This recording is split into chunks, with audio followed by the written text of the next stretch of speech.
Welcome back to TV Kojiko News, and with us in studio is no stranger to TV Kojiko at all. Peter Jennings is here, author, interviewer, all-around great guy. Thanks for coming in.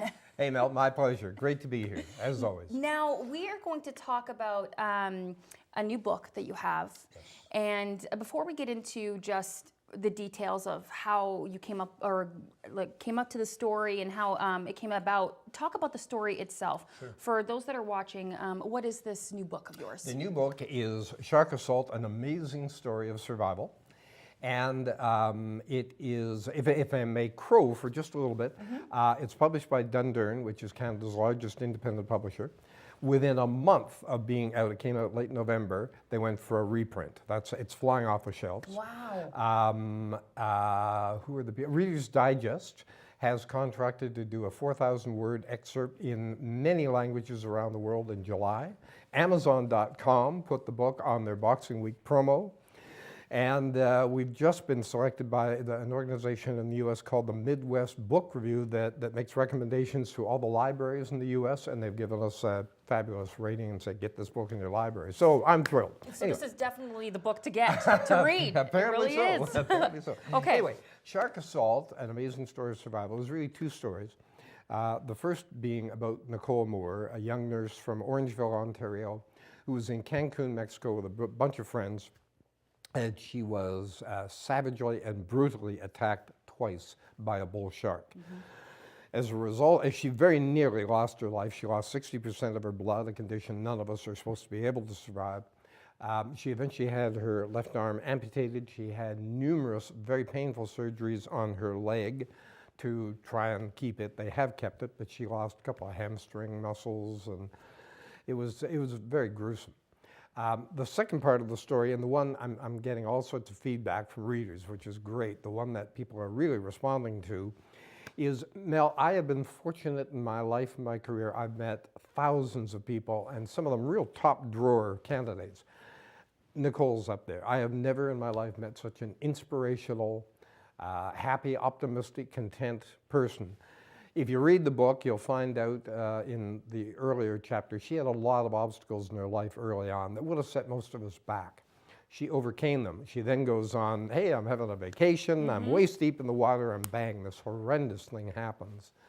And as I say, her arm is amputated, a couple of years of surgeries. It's pretty gruesome, and yet she is just a happy-go-lucky person. She does speeches, and people just go, wow.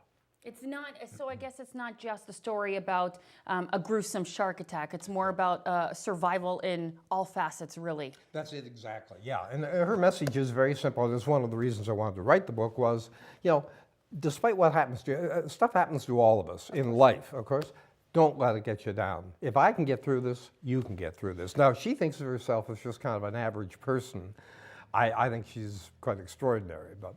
So let's talk about that. So that's one of the reasons why you wrote the book. How did it even come to you, really? I'm a lucky guy. These things kind of fall into my lap. I don't know how, but a friend of mine was in Alliston at a Probus group meeting that Nicole was talking at.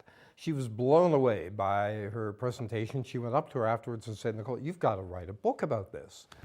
And Nick said, well, you know, you're not the first person to suggest that, but you know, I don't know how to write. I don't know anything about publishing. I have dyslexia. And my friend Sharon said, I have a friend who's an author. That'd be me.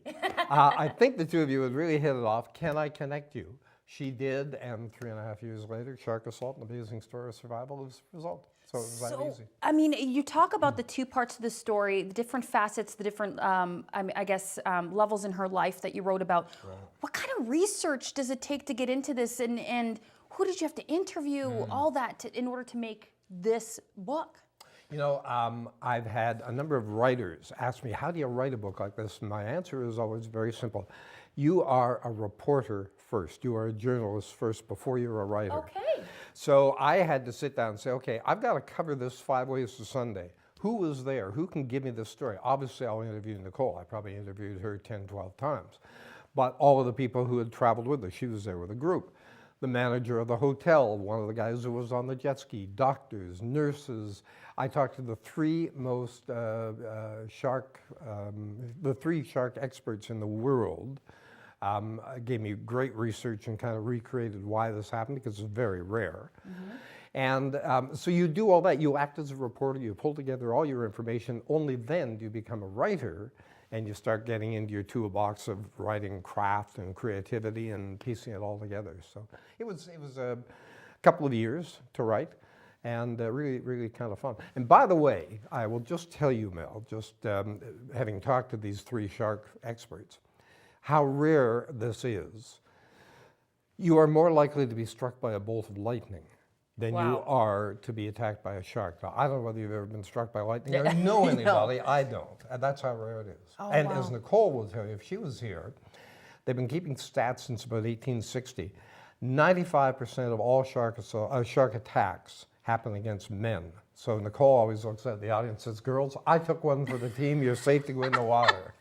Wow, that's fascinating. So before I ask you where our viewers can get this book, where they can buy this book, one thing you talk about what it takes and to write this book. So for someone like myself who is a journalist and wants to write it, what kind of advice anybody watching right now out there would you give them if they want to embark on this journey as well to write a book like your Shark Attack? Well, as I say, I think if you're talking about nonfiction, which is what I tend to specialize in, although I'm working on a couple of fiction books just for fun, you do have to say, I'm going to act like a reporter. I'm going to really, research is key.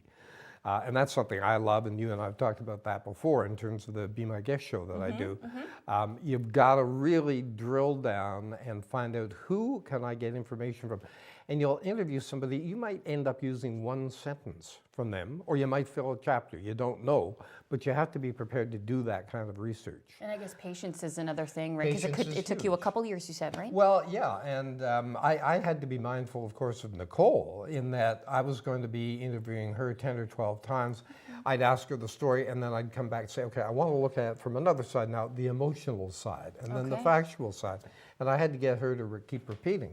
And I was starting to feel a little worried what I was putting her through. And I asked her one day, I said, look, if this is too much. And she said, Peter, I have no nightmares. I have no PTSD.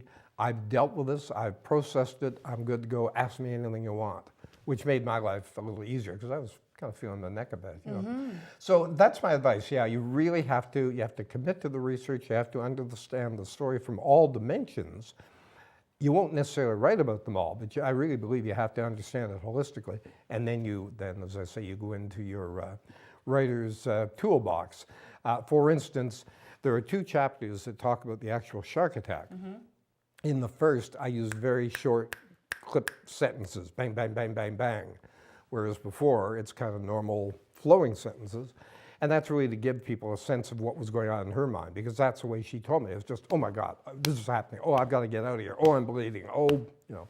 Okay. So you write it that way too, to give people a sense of that kind of urgency. traction. Yeah. Okay, so where can people get this book and how they can contact you if they want more information? Well, just chat with you. Indeed. Sharkassault.com is a website. By the way, on the sharkassault.com website, there are tips for how to avoid being a shark's lunch if you're going to be going down to the Florida or the Caribbean or something. In Huntsville, Kohl's bookstore has the book. And in Port Carling, the Apothecary Drugstore and Foodland, the grocery store, have the book. Other than that, it's at bookstores, wherever. There aren't as many bookstores around as there used to be. And of course, online, Amazon, Chapters Indigo, Barnes & Noble. People can order the book there as well. Kindle versions, Kobo versions, real versions, whatever. Perfect. Yeah. Well, thank you so much for taking the time. It's Mel, a pleasure. My pleasure always. Okay, Thanks so great. much. Thank you. Okay. We'll be right back.